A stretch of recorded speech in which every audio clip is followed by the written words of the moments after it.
Christmas اور ہولی دیوالی کے موقع کے اوپر جو مسلمانوں کو کوئی نیاز نظر وغیرہ بھیجتے ہیں، وہ ہم سے لوگ پوچھ رہے ہوتے ہیں جی ہم کھا لیں نہ کھائیں، ٹھیک ہے، اور ایسے مواقع کے اوپر ہم انہیں کیا بھیجیں؟ ظاہر ہے عید کے موقع پہ انہوں نے ٹافیاں کھائی ہوتی ہیں ان سے لے کے،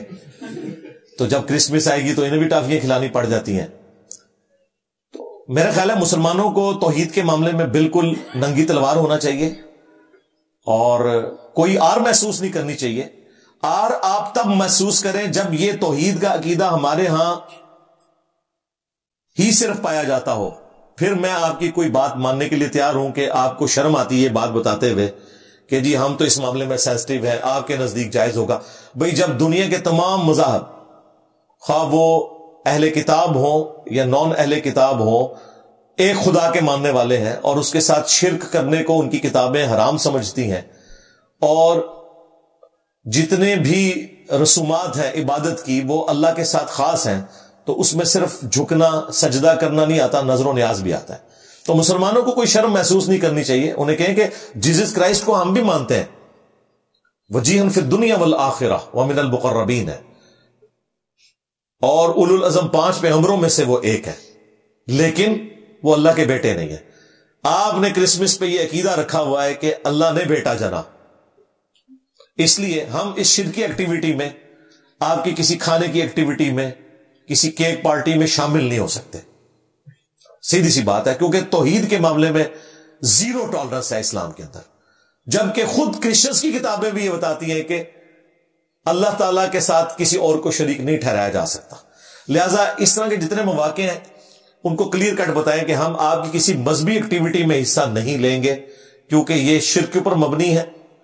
البتہ ہم آپ کو بھی کوئی پابند نہیں کرتے کہ آپ عید کے موقع کے اوپر ہمیں ٹافیاں بھجوا دیں تاکہ ہمارے لیے امتحان بن جائے کہ کرسمس یا ہولی دیوالی کے موقع پہ ہمیں بھی آپ کو کچھ دینا پڑ جائے، تو ہمیں معاف رکھیں۔ ہم تو مسلمانوں میں بھی اگر کوئی نظر نیاز غیر اللہ کے نام کی دیتا ہے، کسی کا یہ عقیدہ ہے کہ داتا دربار پہ اگر میں نے دودھ نہ چڑھایا تو میری بھینس دودھ نہیں دے گی، تو بھائی ایسا مسلمان بھی اگر ہمیں اس دودھ کی کھیر بنا کے بھیجے گا نا،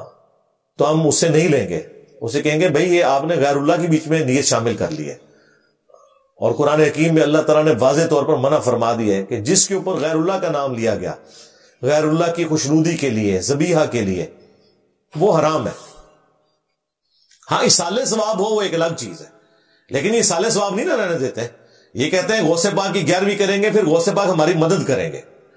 اگر یہ کہنا کہ ہم غوث پاک کی 11ویں کر کے غوث پاک کی مدد کر رہے ہیں، ہم غوث پاک کی مدد کر رہے ہیں کہ اللہ تعالیٰ ان کے گناہوں کو معاف کرے اور ان کے درجات بلند کرے، بالکل پھر 11ویں درست ہے، کریں۔ اس طرح کی 11ویں انہوں نے کرنی نہیں ہے، یہ تعلیق بالمعال ہی ہو گیا۔ تو اصالِ ثواب تو آپ میت کی طرف سے کر سکتے ہیں، ہمیں کوئی اس میں نہیں ہے۔ مسئلہ پیچھے جو عقیدہ ہے نا آپ کا خرابی، وہ ہے اصل چیز، اس کو سمجھیں۔ تو آپ نان مسلم کو سٹارٹ ہی اس سے لیں کہ مسلمانوں میں بھی اکثریت ایسی نظر و نیاز کر رہی ہے جو ہم مسلمانوں کی نظر و نیاز لینا بھی حرام سمجھتے ہیں، تو سرکار تسی تے شاہی کوئی نہیں ہو، ٹھیک ہے۔ جب انہیں یہ بتائیں گے نا کہ یہ جو کچھ ہو رہا ہے درباروں کے اوپر، اور یہ جو بتوں کو جس طرح نہلایا جاتا ہے، اس طرح عبد القادر جیلانی کا مجسمہ بنا کے جو یہ نہلا رہے ہیں، ٹھیک ہے، اور لال شہباز قلندر کے مجسمے کے اوپر یہ وہ ہار ڈال رہے ہیں، یہ سب کچھ جو ہے نا یہ وہی والی ایکٹیویٹیز ہیں جن کی اسلام نے مخالفت کیا، اور صرف اسلام نے نان مسلمز کے اعتبار سے اسے کنڈیم نہیں کیا، مسلمانوں کے اعتبار سے بھی کنڈیم کیا، تو انہیں پھر صبر آ جائے گا کہ ٹھیک ہے یار یہ تو اپنے مسلمانوں کی بھی نظر نیاز نہیں مانتے جو غیر اللہ کی خوشنودی کے لیے ہو، تو اگر ہماری نہیں لے رہے تو اس میں کوئی برا منانے والی بات نہیں ہے۔ یہ ان کو کلیئر کرنے کی ضرورت ہے۔